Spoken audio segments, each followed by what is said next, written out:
আলহামদুলিল্লাহ।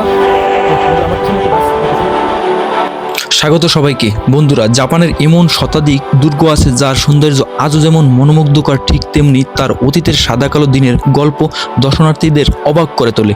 কেল্লা বা দুর্গ এই নাম শুনলেই কল্পনায় ঐতিহাসিক ঘটনার মোড় রোমাঞ্চকর এক ভ্রমণক্ষেত্রের দৃশ্য ভেসে ওঠে। প্রাচীনকাল থেকেই জাপানের দুর্গ তৈরি হয়ে আসছে, তবে ইতিহাস বলেছে দেশের রাজনৈতিক টানাপোড়েনের ও গৃহযুদ্ধের কারণে 15 শতকের গোড়া থেকে দুর্গের বিশেষ প্রয়োজন দেখা দেয়। সামন্ত যুগে জাপানে বেশ কিছু ছোট ছোট স্বাধীন রাষ্ট্রে বিভক্ত ছিল, যারা একে অপরের বিরুদ্ধে প্রায়ই যুদ্ধ ঘোষণা করত এবং প্রতিরক্ষার উদ্দেশ্যে পাহাড়ের চূড়ায় দুর্গ তৈরি করত। আর এই কারণেই এখানকার প্রায় সব প্রিফেকচারই দুর্গ দেখতে পাওয়া যায়, যার মধ্যে কিছু ভীষণ জনপ্রিয় আর কিছু অল্প পরিচিত কিংবা অপরিচিত। বন্ধুরা, আমার এই চ্যানেলটিতে জাপানি কালচার সভ্যতা বিষয়ক সকল ভিডিও দেখতে পারবেন, তাই অবশ্য চ্যানেলটিকে সাবস্ক্রাইব এবং পেজটিকে ফলো করে ভিডিও দেখার অনুরোধ রইল। তো বন্ধুরা, আমি ক্যাসেলে ঢোকার পরে যে দৃশ্যটা দেখছি, আসলে এখানে বিশেষ করে ফরেনাররা বেশি, এখানে জাপানিজরা নাই বললেই চলে। আর এখানে বিভিন্ন দেশ থেকে লোক আসে। ওসাকা জো হচ্ছে জাপানের অন্যতম জনপ্রিয় ভ্রমণস্থল। এই 5 তলা বিশিষ্ট দুর্গটি তৈরি হয়েছিল আজ থেকে প্রায় 450 বছর আগে। আধুনিক গণচুম্বী অট্টালিকার মাঝে মাথা উঁচু করে আজও দাঁড়িয়ে আছে এই দুর্গটি। ওসাকার সবচেয়ে গুরুত্বপূর্ণ এবং জনপ্রিয় সাংস্কৃতিক প্রতীকগুলোর মধ্যে একটি। জাপানের খুব পরিচিত ওসাকা শহরের মধ্যমণি এই ক্যাসেলটি দেখতে সারা বিশ্ব থেকে বাৎসরিকভাবে প্রায় লক্ষাধিক মানুষ ভিড় করে। এই দুর্গ থেকে সম্পূর্ণ শহরের প্যানোরামিক ভিউ দৃশ্যমান। জাপানি সংস্কৃতির সবচেয়ে আকর্ষণীয় বিশিষ্টগুলির মধ্যে একটি হলো এই সমৃদ্ধ ইতিহাস। আর বলা বাহুল্য যে সেই ইতিহাসের এক গুরুত্বপূর্ণ অংশ জুড়ে লেখা আছে এই দুর্গের কথা। 1583 সালের হোঙ্গানচি মন্দিরের প্রাঙ্গণে হিদেয়োশি তোয়োতোমি প্রথম নির্মাণ করেন ওসাকা দুর্গ। তার নিপুণ রণকৌশল ও শাসন ক্ষমতার জন্য তাকে জাপানের নেপোলিয়ান পর্যন্ত বলা হয়ে থাকে। হিদেয়োশি দুর্গটিকে তার একটি শক্তিশালী ঘাঁটি হিসেবে ধরে রেখেছিল এবং একের পর এক যুদ্ধ জয়ের মাধ্যমে দেশের বিচ্ছিন্নতার অনেকটাই অবসান ঘটিয়ে এনেছিল, যার ফলে দেশে সাময়িকভাবে শান্তি স্থাপন হয়েছিল। ইতিহাস যেমন বারবার দেখিয়েছে শান্তি চিরকাল স্থায়ী হয় না। তোয়োতোমির মৃত্যুর পর রাজনৈতিক উত্থান ও পতনের সাথে সাথেই ওসাকা ক্যাসেলের ভাগ্যের চাকাও নানান দিকে ঘুরেছে। বেশ কয়েকবার পুড়িয়ে ফেলা হয়েছিল একে এবং আবারও পুনর্নির্মাণ হয়েছে। মেইস সময়কাল পরে দুর্গটি কিছু সময় সেনাবাহিনী ব্যবহার করেছিল। 1931 সালে জনসাধারণের প্রচেষ্টায় মূল টাওয়ারটি পুনর্নির্মাণ হয় এবং 1997 সালে জাপানের সংস্কৃতি সম্পত্তির তালিকায় অন্তর্ভুক্ত করা হয়। বর্তমান দুর্গের ভিতরে একটি জাদুঘর তৈরি করা হয়েছে। ঐতিহাসিক দুর্গ, তার আশেপাশের সবুজে ঘেরা পার্ক এবং তাদের কেন্দ্র করে ওঠা নানান কাহিনী কিভাবে একটা শহরের অস্তিত্বের অংশ হয়ে ওঠে, সেটা ওসাকা ক্যাসেলের আমার পিছনে যে গাড়িটি দেখতেছেন, এটি আসলে আপনাদেরকে এই ক্যাসেলটি ঘুরিয়ে ঘুরিয়ে দেখানোর জন্য ওরা 300 টাকা নিয়ে থাকে, 300 ইয়েন, 10 মিনিট সম্ভবত।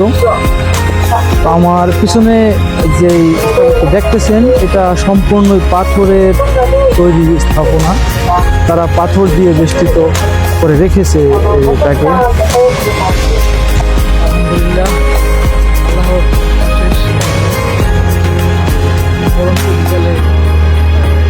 মনোরম পরিবেশ, আল্লাহর প্রকৃত সুন্দর দেখতে পেরে আল্লাহর কাছে লাখো কোটি শুকরিয়া।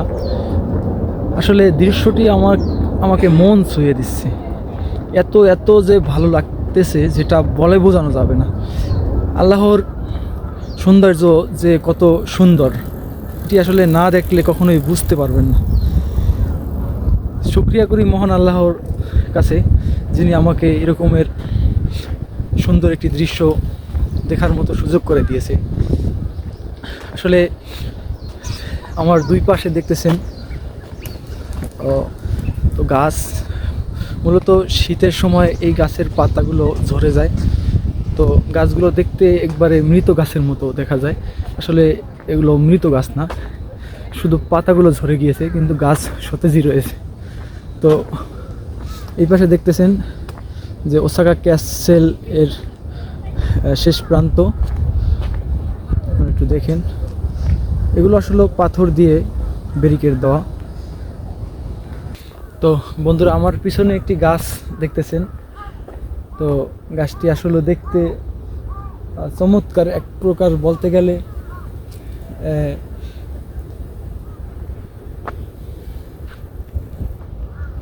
আসলে গাছটার নাম আমি জানি না, তবে গাছ এখানে অনেকগুলো গাছ, হয়তো বা এইগুলো মনে হয় যে কোনো ফল গাছ হতে পারে, আমার জানা নেই। তো গাছগুলো দেখতে খুব চমৎকার।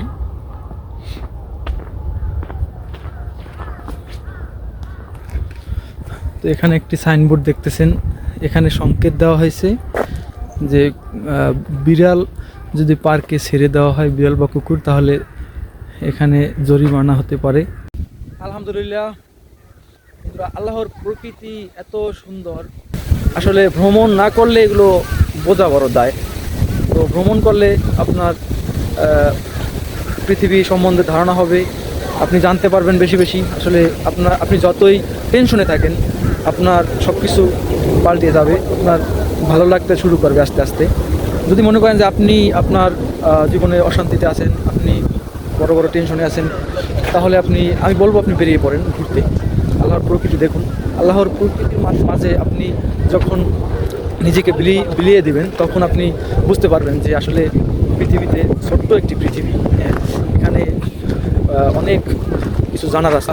এই ছোট পৃথিবীতে মানুষ কত মারামারি, হানাহানি, কাটাকাটি, ঘুষ, সুদ, আরও নানান কুকর্ম, খারাপ কাজ করে থাকে। আসলে আমাদের জীবনটা সংক্ষিপ্ত জীবন, এই জীবনে আমাদের বেশি কিছু চাওয়ার থাকতে পারে না। আপনি হতে পারেন টাকা, গাড়ি বাড়ির অনেক কিছুর মালিক হতে পারেন, কিন্তু প্রকৃত সুখ আপনার ভিতরে নেই। আপনার এটা সত্যি বলতে আমরা দেখি সাধারণত যে যাদের টাকা আছে এরা অনেকটা কিপটা হয়ে থাকে। তো আপনার টাকা সামর্থ্য আছে, আপনি প্রকৃতি দেখুন, আপনি ভ্রমণ করুন, আপনি অসহায়ের মাঝে বিলিয়ে দিন। আপনার প্রয়োজনীয় টাকা ছাড়া অপ্রয়োজনীয় টাকার তো কোনো রেখে যাওয়া কোনো মানেই হয় না।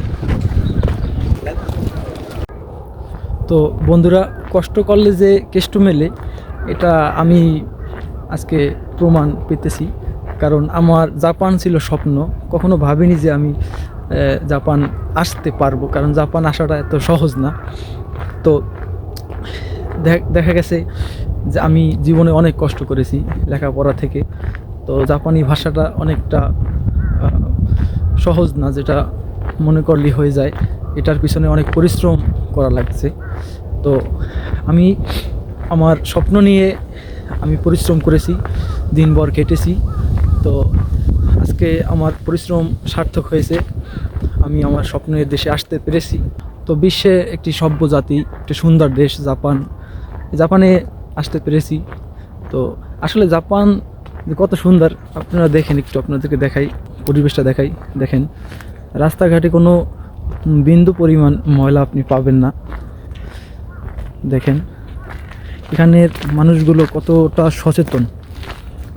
তো আসলে তারা পরিবেশ দূষণ তো দূরের কথা, এটি মাথায় আনে না, এটিকে তারা অনেক কেয়ার করে, যে তার কারণে অন্য কারোর ক্ষতি হবে, এটা তারা কখনোই চায় না।